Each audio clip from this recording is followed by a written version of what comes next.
Thanks for tuning in to My Valley, His Victory, hosted by me, Mackenzie Smith, where I interview Christians who love the outdoors and have walked through valleys in their lives. In a world of highlight reels and surface-level relationships, we all have faced hardships. I believe our experiences can be encouraging to others if we have the courage to be vulnerable. 2 Corinthians 1 says, "The Father of compassion and the God of all comfort, who comforts us in all our troubles, so that we can comfort those in any trouble with the comfort we ourselves receive from God." My goal is to inspire you to come to the Creator through His creation and connect you with Christians who have been through similar experiences. I pray that this podcast encourages you if you are in a valley and pushes you to share how God has turned your past valley into His victory. On today's episode of My Valley, His Victory, we have Chuck Johnson. Born and raised in Kentucky, finished college at ORU in Tulsa, where he met his wife, and they have been married for 20 years. They moved to Arizona in 2004 to start a frozen custard business with his in-laws. He served as a cop from 2007 to 2018. Chuck and his wife now live in Nebraska, and he is the manager of Rev Wild and the director of finance for Revelation Wellness. Thanks so much for being with us today, Chuck. Thank you, Kenzie. Appreciate it. Yeah, so I know I gave the listeners a little bit about you, but why don't you go ahead and just tell us a little bit more about you and who you are? Yeah, so I was born and raised in Kentucky, semi-southern in that regard, but grew up mostly on a horse farm. My dad's a vet, and so we had dogs, cats, horses running around. He did a lot with race horses, and so spent a lot of time on the tractor, out in the fields, out mucking stalls and doing that kind of thing as a kid. And then grew up, went to school, thankfully met my lovely wife, and now we've got 3 kids. We live in the middle of nowhere, central Nebraska, and love it for the most part. Have a great time. So, yeah, not a whole lot more than what you read. Hey, that's okay. I didn't know that you grew up on a farm, so that's cool. Definitely probably your first, experience into the outdoors. And so I guess let's take that. That's obviously your background. What does your outdoor recreation or, kind of how do you like to get outdoors now? So in Nebraska, there's hardly any public land. You're out west theoretically, but we're not Colorado, Wyoming. And so the big excitement out here is to go walk around the block, go walk out in the cornfields. And I hate to say that, but that actually is like the thing. So I do a lot of walking, a lot of running here. I love to hike. I love to canoe and float. There's just not as much opportunity close by. So like my everyday recreation is taking the dogs and getting out and going for a run or ruck, carrying some weight and doing some of that, and then making trips to do the other things. Yeah. What are the other things that you like to do that you can't do in Nebraska? I mostly hike. Occasionally we'll go skiing. Took the kids skiing for the first time last year, which was awesome because growing up in Arizona, they'd never even seen snowfall until we moved here in 2018. And so certainly hadn't taken them skiing. And so got to take them skiing, get them out in the mountains. For the most part, they had a good time with it, right? Learning anything for the first time can be a little bit of a downer, but just getting out into the trees and away from the noise, the further out, the better, in my humble opinion. Yeah, definitely. So if you like to hike, where's like one of your favorite places that you've ever been hiking or a place that just really sticks out? Oh, hands down is Grand Canyon. Right? Grand Canyon National Park is the place to go. In my estimation, I get to go there every year for work for an activity we do called Rim to Him, where we cross the canyon in a day. We do a rim to him hike or rim to rim hike. And every time I go, every time we walk up on Mather Point and look over the edge, it's like, wow, I'm home. This is the place that I love, right? And they don't let you scatter ashes and do that kind of thing anymore. But I can understand certainly that rationale of like, I would want to be here forever if the opportunity presented itself. So I've gotten to do the canyon, made a rim to rim attempt and things like that. Haven't floated it yet, but I would like to do that. Haven't gotten into some of the more obscure parts of the canyon further west, but also want to do that. But I love that place. Like I could just sit there and stare at it for days. Yeah. One place I haven't been, but I probably say this on every episode. If it's not a place I've been, it's probably on my list. So definitely one place I want to check out. And I think that that's so cool that you get to do that as part of your job. I know I get paid. That's awesome. Yeah, you get paid to hike. What a dream. So why don't you tell us a little bit about Rev Wild and Revelation Wellness for the listeners who maybe aren't familiar with what that is? Sure. So Revelation Wellness started in 2011 by a gal named Elisa Keaton, and she's very much in the modality of group fitness at the time, the way that started. And so she was a personal trainer, had her own walk with the Lord. That is a fantastic testimony in and of itself. But she started this for the idea of redeeming the concept of the body, redeeming health and fitness from the vanity that the world was going after into function and ability for the kingdom, right? Fundamentally. And as well as starting with the heart and not just the body, right? Not getting the outside squared away, but also starting with your heart.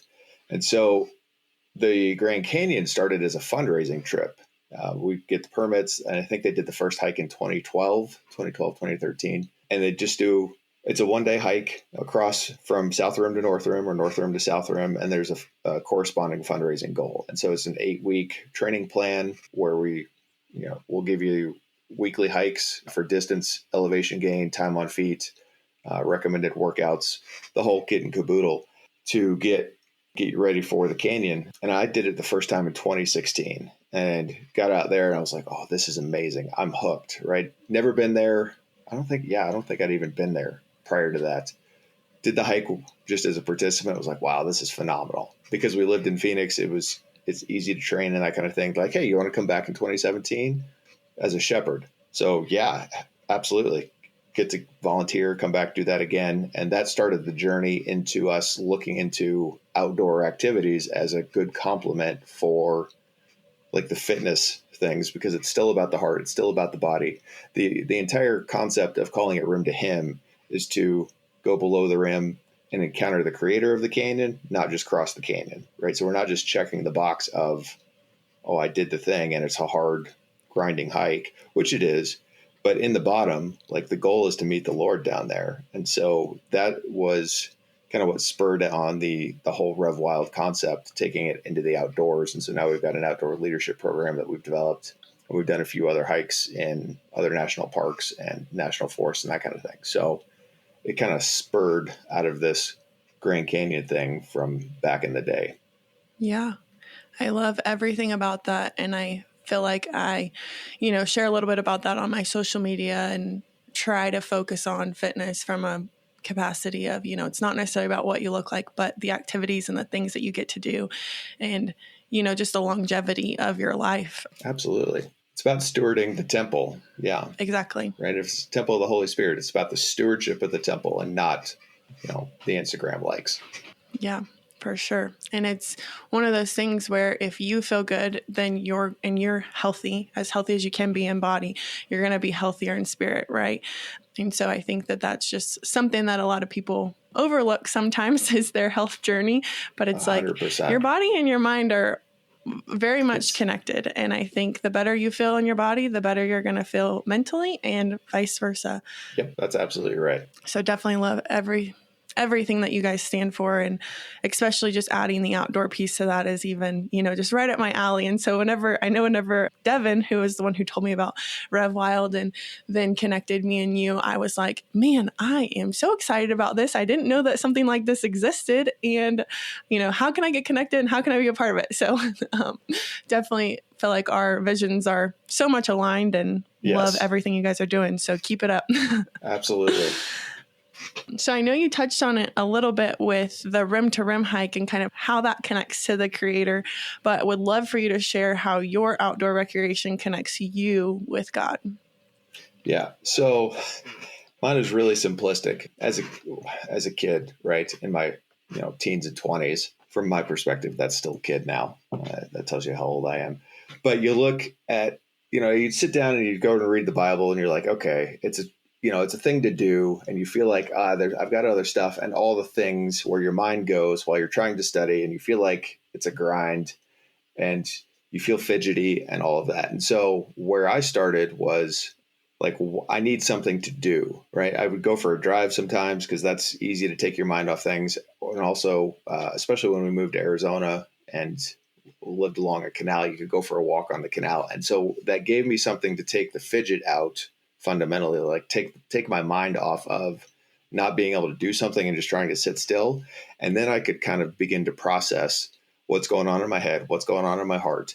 And so now it's a great thing to, and it's a daily occurrence, actually several times a day. I'll just go around the block. We got a little block thing that we walk the dogs all the time. And I can go out and almost immediately, okay, Lord, here's where my heart is, right? Good, bad, or indifferent, right? I don't feel like talking to you. I don't even want to be out here because it's cold and it's gross, or like, hey, this is everything that's going on and I'm delighted by it, or this sucks, or whatever. But I can jump into that and I can feel him show up and essentially walk with me.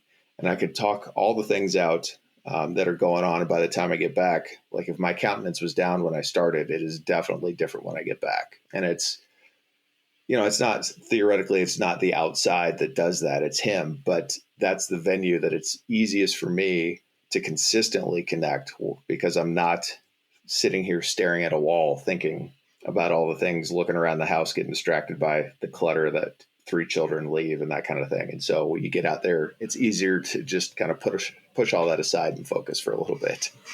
Yeah.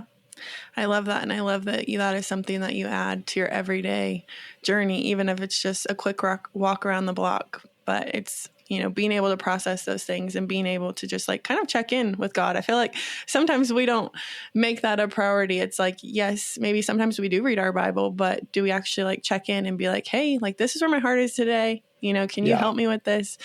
I find sometimes it's more of I want it to be my reflex, but sometimes it's not, if we're being honest. It's like you try everything in your power to do it and you don't just like immediately take it to God. And so I love that that's kind of how you use that time, and you have a set aside time every day to make that happen.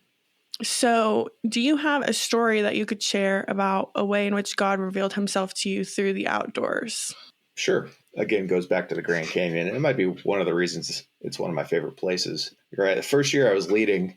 So right, it's a 12 to 15-ish hour hike. So the first year I went from the North Rim to the South Rim. Right, you start in the dark, 5 a.m., you walk down the North Wall, cross the canyon, sun's coming up. It's beautiful, right?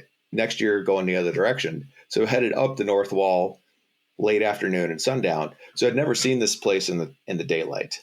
And if you've ever hiked the North Wall, it feels like it goes on forever. It's about 5,000 feet and 5-ish miles or 6.5 miles of elevation gain. And so it's just a grind up. You're in the sun, you're tired, you've crossed the entire thing, and you get into the trees, and right, that you can see for days that the pine trees are at the top of the rim. You get into the pine trees and it's still switchback after switchback after switchback. And you're like, this place will never end. And that's where my head went. And I'm the trail leader. I'm the guy out in front. I got people behind me. Everybody's like, they said, you're fast, you're tall, like go, you be out in front. And so I'm doing this and I'm walking this trail. And I got to the point where I'm like, I'm done. And I'd never experienced that type of situation, because there's no easy out, right? Most of the challenges we have in life, we can just say, hey, I quit, I'm done. I want off the ride, and they'll stop the ride and off you go. Or like the Grand Canyon, there's only one way out, and it's on your 2 feet. Short of you having a broken lower extremity, National Park Service is not going to come carry you out because you don't feel good, right? Not their problem. Yeah. I mean, that's right. That's a little brutal, but they're like, hey, if you're ambulatory, you get to walk. And so I got to this point and I'm just like, I'm done. And I'm contemplating this, like, can I just sit here? There's no, like, I'm ready to go to heaven, tag me out, boss, kind of thing. Like, I'm out. But in my heart, I quit, because I was like, I'm done. And so I said, Lord, I cannot do this. I don't know how much further this is. I am at the end of myself. And so I put on a song by Crowder called Shepherd. It's one of my favorite training songs at the time, and put that on, just put that in my earphones and put one foot in front of the other. Right. I'm like, I need you to help get me out. And it was maybe 400 yards. Like, we were there at the top, but it was that place of like, in that moment, it broke. And it didn't matter that I was 12 feet from the top, right? I was done. I'm like, okay. And in that is an experience that we don't run into often, where there's a total, like, I need you to meet me here or else I can't do anything. It's not like I can grind it out and I need you to make it easier. I am done internally, and I need you to meet me here, because otherwise I'm just going to lay down on the trail and, you know, wait for the second coming. Who knows? Like, just lay here and die. And so, right. Like, but to have that experience where it's like, oh, now I know him in a different manner than I did. He's carried me through things, and even there are significant things we'll talk about later that were before that. But this was unique in the feeling like I was totally at the end of myself and having him, okay, I will carry you through and help you do this, even though it's only 400 yards. So that's probably the most striking one or the most memorable one for me. Yeah. No, I think that's really important that you said, I think a lot of times we have to get to the end of ourselves. And that's really where I think God can show up and work. Not saying that he doesn't in, every other way, but I think that's truly like where we can start to truly understand more about God is when we say like, you know what? I can't, only you can. And actually being able to understand that, not even just from a head knowledge, but now you have that heart knowledge of that. Right. It's a different thing. Because that's one of those things that's really easy to say, oh yeah, like I'm giving it to God, but it's like, are you really? Like, right. How much are you actually holding on? And I think so often until we like truly let things go and give it to him, we're missing a lot of his power by holding on. So yeah. I love that story. And I think that's really, really important. And it's funny because you say you're only 400 feet from the end, but you didn't know that because you were in the trees. You just knew I can't go any further. Yes. Like I'm done. I'm out. Nope. Yeah. But then it's like, look, just keep going and you're almost there. Yeah, it really is. And that's been inspiring for other things in life where it's like, do you quit right now? Like how close to the end am I actually? Right? Am I going to quit and get to the point where it really was just around the bend, right? Like don't give up here. Yep. Like keep pushing in, right? And for the support and the things that you need rather than just laying down and dying in whatever proverbial circumstance you're in. It's like, no, keep pushing. Like he'll help you through that last bit. That's too tough. Yeah, no, I think that's really, really wise. So I know that you have talked about it a little bit because you do live in Nebraska and you do not live in a super outdoor mountainous area. And I think that you've shared about, you take your daily walks, but is there any other practical ways that you could share with listeners on how you can connect to God through just your everyday life through the outdoors? Right. If you're, you live in Manhattan kind of thing, like one, the outdoors is still available to you. And two, it doesn't have to be the mountaintop experience, right? When you talk about the outdoors, most folks will think of like getting out in Colorado, getting out in the Sierra Nevadas, getting out in the PNW. And it's like, no, that's not the point. You can get outdoors back into creation in the city park, sitting on a city bench, right? You can do it in the subway, realistically. It's not so much that it's the outdoors, it's about who made the outdoors. And fundamentally, the outdoors is a good vessel for that. It facilitates that, but it's not the point, right? Like Moses went out into the wilderness for 40 years tending sheep. That didn't do anything. It's when he encountered God in the wilderness that things began to change in his life and the life of everybody around him. So it's important to understand that it's not the outdoors that's somehow magical, right? It's the maker who's there, and he will meet you in the subway, on the city bench, or on the mountaintop. It does not matter which one it is. If you're there looking for him, he's going to be there to be found. And so take that time, even in the crowd and the hustle and the bustle, walking down the sidewalk, right? You can still find him there with the breeze on your face and push into that, and he'll be there. Amen. Super wise words. I love that. Okay, so switching gears a little bit into the title of this podcast, My Valley, His Victory. Would love for you to share a season of wilderness or a valley that you experienced and how God showed up or what he taught you in that season. Yeah. So like the biggest one and probably the most defining one, I think, in my adult life was our first child.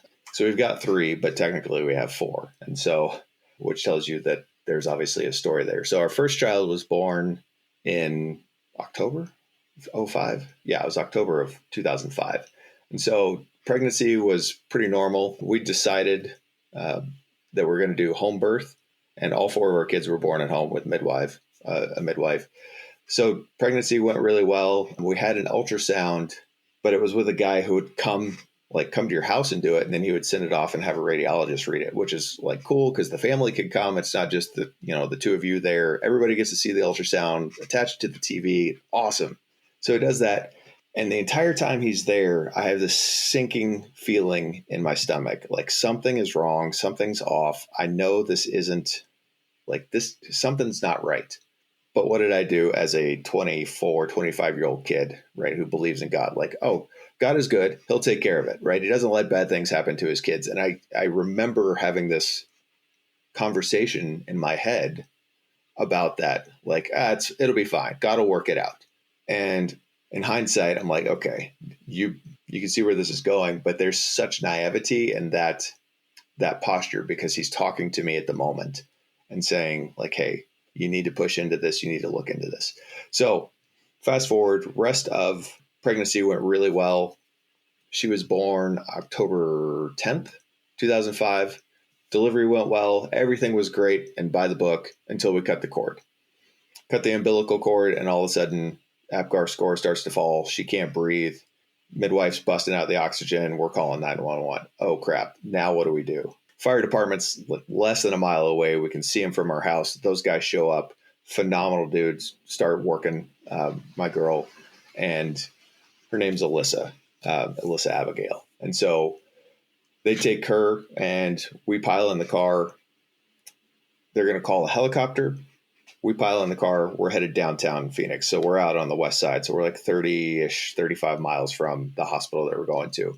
Even as we're driving, the call's already gone out for people to start praying. This is what's going on. We don't have a lot of details, but people are praying. And even I feel like it was while we were driving, one of our dear friends called and said, I was praying for your girl and I got a picture of her sitting in the hands of the Lord. And you know how babies, like when they reach out and they'll grab the thumb or grab your finger, like she reached out and she grabbed his finger.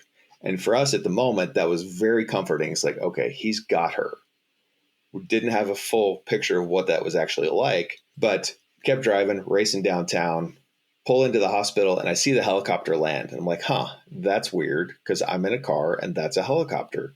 We probably shouldn't have beaten the helicopter. That's the whole point. So we walk into the ER and it is a flurry of people just in the room, running around, doing all kinds of things. Like, what the heck's going on? And they're like, I'm like, hey, just tell me what's happening. And they said, well, her heart stopped and we're trying to get it going again. I said, okay, thank you. Because at that point, I'm like, it's still going to be all right. The Lord is going to take care of this. Push, right? Talk to my wife, push into that a little bit. Doctors show up. This is what's going on. She's got what's called a diaphragmatic hernia, which means the diaphragm has a hole in it and basically lower intestines and stuff from the abdomen pushed up into her lungs. So that's why when she cut the cord, she couldn't breathe. Lungs weren't able to function. Her left lung was also severely underdeveloped. So this has been going on a while in terms of this impairment has been months in the making. On top of that, while they were transporting her to the helicopter from the house, which was only like a third of a mile, her heart stopped there and they had to work her for like 10 or 15 minutes to get her back. So they did a CAT scan. I think it was CAT scan. No real functional brain activity going on there. So, but they did get her heart started and she's in the NICU, neonatal intensive care unit. So we basically spent 4 days at the hospital there where the Lord absolutely met us in a series of events that he comforted us. He exposed some things going on. He brought some repentance for some things in the family, right? Like my dad flew in. He ended up reconciling with my mom. They'd been split up and he repented publicly, like to all of us for some infidelity when they were married. We'd realized or learned that on both sides of our family, there was this thing where people would lose children. And like my mother-in-law lost her first child. I think my grandmother lost her first child. Like they rattled off 3 or 4 different family members through the generations who had lost babies. And so Wow. It's like, one of the things there was some type of generational thing. And the Lord said, Alyssa is the last one. This is not going to be an ongoing thing for the rest of your family. So we were able to pray and break that off the rest of our family. And so there were a variety of things in there where he showed up to comfort in the midst of this holy crap, like what's going on in the midst of the panic. And the emotions in this are like, they run the gambit from like, the Lord's going to fix this. He's got this. I'm comfortable in this. Like, yes, there's a storm, but sleep in the back of the boat, right? That expression, get in the back of the boat kind of thing. Like, hey, you got this, to the agonizing panic of like, my daughter is brain dead, laying on a bed in the next room. Like, holy cow, like our world just crashed. And I remember standing in the hallway, looking out the window, watching the traffic go by on the interstate, feeling like I want the world to stop and revolve around this.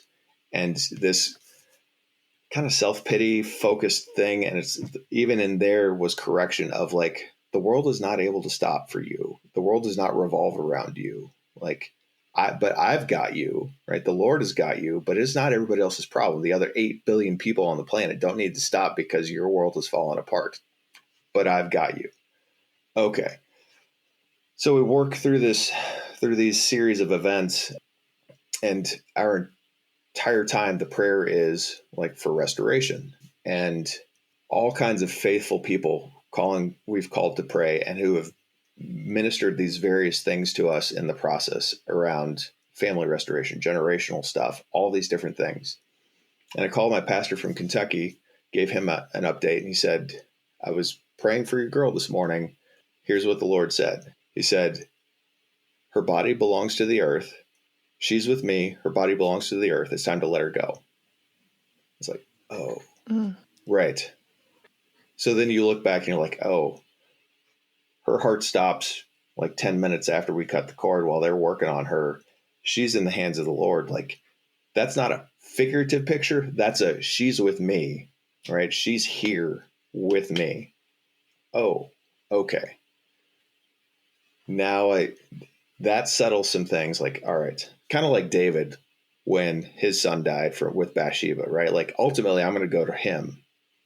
So that's what he said, right? I'll go to the child. He's not going to come back to me. I'm going to go to her, right? And so it settled like, okay, this is an issue of like, what's done is done. And now he's ministered to us. He's carried us through this. And this is the course of action, right?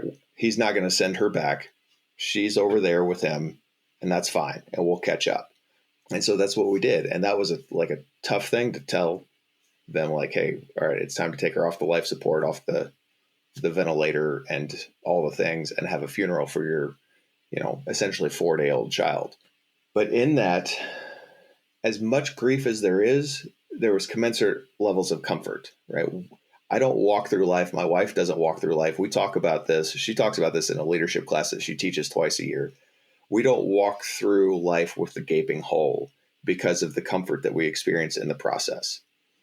And even after the fact, I was sitting in church, I don't know, a few weeks later, thinking like, I'm going to miss first steps. I'm going to miss all of this. Like, there's life that's supposed to happen, this relationship, and, how that actually shakes out on the other side, when I go at 80 years old, like, will she be full grown adult? Will I get to see all these things? This is a little bit of a dated picture, but the Lord gave me this picture. If you ever watch a VCR, you have a VCR as a kid, or you only have DVD Absolutely. players. Okay. Or at least you've seen them in a museum. Okay, good. Well, dating myself. Well, you pause a VCR, right? And when you hit play again, there's a little bit of a lag, right? Or you hit stop, and when you hit play again, it takes it a second to spin back up, and there's a missing time. Mm-hmm. And he said, he gave me this picture. It's not like a VCR. It's like a DVD. You put it on pause. The moment you hit play, it picks right back up where it is, and there's no loss. So don't sweat that you're on pause. Basically, it's like, don't sweat that you're on pause. What you're missing here is not a gap that you're going to miss once you're there. You just have to wait to get it until you're there. And so that and a few other things were like, oh, okay. His goodness and his comfort and his totality in that really assuaged what could otherwise be absolutely devastating, right? I mean, to have the loss of a child could absolutely crush a person, because it's not an easy thing to walk through. But for him, giving us the comfort of the people around us who could hear from him when we couldn't because we're in the middle of the storm, it was absolutely invaluable. And so it it's an interesting thing because most of the time I don't even think about it. Like even on her birthday, I'm like, oh, it's the 10th of October. Oh yeah. Like it's her birthday. How old is she now? 17. Like you do that math, but it's not a life defining thing. He met us in that, he brought us through it, and now we're able to proceed on without living in the shadow of that for the rest of our lives. Yeah. It's amazing that you have that perspective because, I know a lot of people get stuck in grief and they kind of separate grief and God. It's like, well, if God was closer, I wouldn't be grieving, or it's hard to find God in the grief. And so I think that it's one of those things where if you truly take your grief to God and understand that this is about something a little bit bigger, it definitely allows you to have that perspective. And I know that this has been almost 20 years ago, so it's not probably wasn't as easy back then as it is now for you to talk about it. But I think that Totally. having those people around you was probably a huge key in having those people that pointed you to God through this grief. Because I think a lot of times, like who we Guaranteed. surround ourselves with matters so much. Yes. Like without the community that we had there, the people that were not only faithful to pray, but confident in the character and the goodness of God. Right. And that's a thing that is a whole nother topic by itself, but you have to be convinced of his goodness and his character and his consistency. Because when I look back at that, the things that I learned out of that, just in terms of like, one, he is good and consistent when we're not, right? So through the ups and the downs, like he's the consistent stabilizer in that through a variety of people often, which was encouraging and reinforces the value of community to me. The other thing is there's a responsibility that we have to respond to what he says and when he leads. Like when I put that out of my mind, God doesn't let bad things happen to his kids. To distill it down to that extreme naivety kind of set us on the course for the rest of this, right? So if I'd pushed into that and said, you know what, we should probably get another ultrasound and see, because we actually looked at some of that after the fact and how did this happen? And there were some shenanigans with that I won't get into, but it would have been and should have been readily noticeable. But then, we're 3 months out in front of it. You can look at neonatal surgery. You can look at obviously being born at a hospital with a NICU so that she's ready to go as soon as the cord is cut and everything's there. But if you push that out, right, if you ignore that, you've kind of set yourself on that road. And that's what I did, unfortunately. Now, thankfully, even in that, he's not condemning, right? And he's not treating me with the you're a moron because you missed me. He still comforts and still teaches and still wipes away the tears, which is phenomenal that he's not like, look, dummy, you're the one who got yourself into this mess, right? Yeah. Which would be a very easy place to go to. And he never related that to me in that fashion. There was some definite like, oh, right. When you realize the responsibility for the role that you play, and that will lead you to humility when it's under conviction because it doesn't push you away like condemnation would. But it's one of those things. It's like, oh, okay. Right. And then it's his kindness that leads us to repentance. Right. Then you can repent in that and move on. And so that's the other thing is like, he's going to lead and do for you, but you've got to follow, you've got to listen. And when you know that something's up, you've got to listen to that and push into that and not just be like, oh, it's all cupcakes and roses, right? Like life is not going to be that way. Even when you hear him, it's going to be a challenge. But if you brush him off, like you're setting yourself up for a hard road that he still will not abandon you in, but it's a harder road than you needed to walk. Right. I think it's important to say that and to say it again, like your gut feeling was God moving. And I think so often we put God in these boxes sometimes and it's like, oh, that's just my natural human, whatever. I'm being scared of being a dad. And it's like, no, like God can work through your gut. And I think that 100%. What you have said time and time again is really just, my heart behind this podcast is I think that there is a naivety that God doesn't let bad things happen to his children. And it's like, no, they do, because that's the world in which we live in. We live in a fallen world. Right. Bad things are going to happen.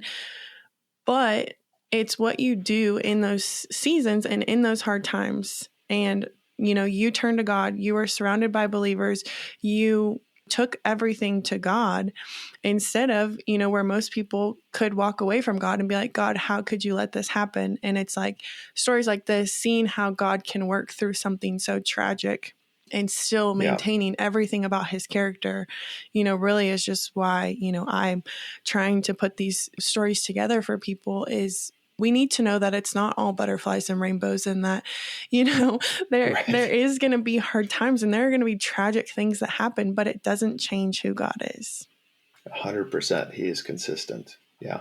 So I just thank you so much for sharing that. And I know that this is a topic that is not unique to you. I know that there have been a lot of people who have dealt with a tragic loss of a child. And so would love for you to share just any words of encouragement or any advice for someone who's maybe walking through a season of dealing with a loss and just, how to lean into God. Yeah. So I think one thing is like your questions of how could he do this? Like if that's where you are, ask those questions, right? The flip side of that is who is God that we should question him and we shouldn't ask him like he's the Wizard of Oz and who are we to come before him, right? Like if you're in that place of this sucks and what are you doing? That's the place you need to be and that you need to push into him. Wherever you are in that path, whether it's just the grief of it or the weight of it or the questioning of it, be where you are, right? Like admit to yourself, this is where I am, right? Be honest with yourself, be honest with God, and then push into that. Like, don't try and walk this alone and think like, oh, he gave me this burden and now I just have to grind it out. Like he will not leave you. Push into that and find people who will help you do that, to push through the pain and push through the discomfort and push through the questions, because there are answers there. Maybe not every answer that you want, but at least enough answers to settle things for this side of eternity, right? We see through the glass darkly, but that doesn't mean we don't see anything, right? It's just we don't see everything. Right. So the idea that like we're alone in that journey, or that his, I'll never leave you or forsake you is some type of ethereal, just out there in the sweet by and by. It's like, no, push in until you feel his breath on your cheek, until you know that the comfort of his spirit. And then he'll teach you some things there and he'll correct you on some things there. I don't know, it was probably 6 weeks after all this had transpired. I was sitting out back contemplating all this and I realized I was feeling sorry for myself. Like I was in a state of self-pity and like there was correction there. It was gentle, but it was, hey, like you're feeling sorry for yourself because you lost your daughter. Like that somehow makes you unique in all of humanity and the sufferings of the world. Like, no. Oh, push in until he is meeting you in the different things and he will show up and he will comfort and correct and teach and guide and answer those questions and assuage the anguish of your heart. So don't try to walk it alone. And the second half of this, don't think that because he works all things for good, that he causes all things, right? Like in my own story, some of this was my own doing, right? I picked this path. The path was going to be a challenge, even if I had listened to him and we'd gone through surgery and all the things. Like there's still some hardship and challenge in that, but the path I picked was the harder road, right? He's still good in that and he worked it for good, but don't think that he made me choose that road. Like Right. His goodness doesn't change based on the circumstances, the challenges, and the paths we walk in life. Right. I think that's good advice, because I think that, you can get stuck in that, well, God's in control of everything, so he did this, made it be this way. And it's like, no, we still have that choice. And I think that's a really good reminder. Yeah. So going through this loss of your daughter, what is, kind of the one thing, if you could, pick one? I'm sure there's a lot of things that you learned about God in this season, but what was, kind of the main thing that stood out to you? I think what I have with it now, and it's probably changed even in the years since it's transpired, but is the sobriety about his character, right? That his goodness is real and it is true, and he will do what he says in his word, and he will comfort you. And like there's that tension of our responsibility to do things and his character and the consistency of that. And he is a stable and consistent, unchanging standard, right? I am the Lord, I change not. I am the same yesterday, today, and forever. Like those things are absolutely always, always true. What that brought to me was the sobriety of, oh, okay. Like, your goodness doesn't change, and I can't be flippant, right? Like, I have to be humble before you. I have to be on my knees daily. I have to be consistently pursuing you, because the gimmick, like, and it's immaturity, right? It was immaturity on my part, but that cupcakes and rainbows kind of mindset, those types of things were the things that, like, that's not how life actually works. You're fortunate if that's common to your experience, but that's not the way reality actually is. He is good and unchanging, and we have to pursue and push into that to understand that, to be able to then turn and walk through life with him, arm in arm, hand in hand. Because the consequences, like, we'll get the consequences of what we do or don't do, and what we desire and what we don't desire. And desiring him is the thing that will navigate around so many of those other things in life, right? Like, pursuing into that will help you navigate the rest of those obstacles so you don't step on the landmine like I did. And so, but you have to yield and you have to obey. And it's easier said than done sometimes. Yeah. And it's important, that it's something that you have to do every day. I think, you're saying God's unchanging. We're usually the one that's changing, and usually our relationship with God looks different every day. And so it's, just understanding that he's not the one that's changing. It's us. And, we get busy and we get distracted and we get all of the things. And so I think is a really good reminder. Yeah, I just want to say thank you so much for sharing this story and sharing your experience and being willing to share something like this. I mean, this is obviously a very big, tragic event that happened in your life. And I just thank you for sharing this. Yeah, my pleasure. I know that unfortunately this is something, that a lot of people struggle with, and that it is a loss, and whether it's a newborn child, a child of any age, a parent, a, grandparent, a friend, like, loss is something that I think it's something we can all in a way relate to. And so I know that this is going to be helpful to anyone listening, because I know that they can relate in some capacity. But just want to say thank you so much for being willing to be vulnerable and sharing your story. And absolutely, my pleasure. Sharing just also the goodness and the way in which God has shown up and how he walked alongside you through this journey. And so just want to say thank you so much. Absolutely, it's my pleasure. And so for anybody who wants to follow along with you, or maybe with Revelation Wellness or Rev Wild, where can they find you or more information about that? Revelationwellness.org is the primary website. We're on all the things, IG and Facebook and all the places you can find Revelation Wellness. That's probably the place. I'm not huge on the social media stuff. Call me a boomer. That's fine. But connect with us through the website or through our social media, and that'll be probably the best place to catch up and see what we're up to, and if you want to come along. Perfect. Thank you so much for being with us today. Absolutely. Thanks so much for listening to this week's episode of My Valley, His Victory. If you or someone you know are interested in being on this podcast, please email myvalleyhisvictory@gmail.com.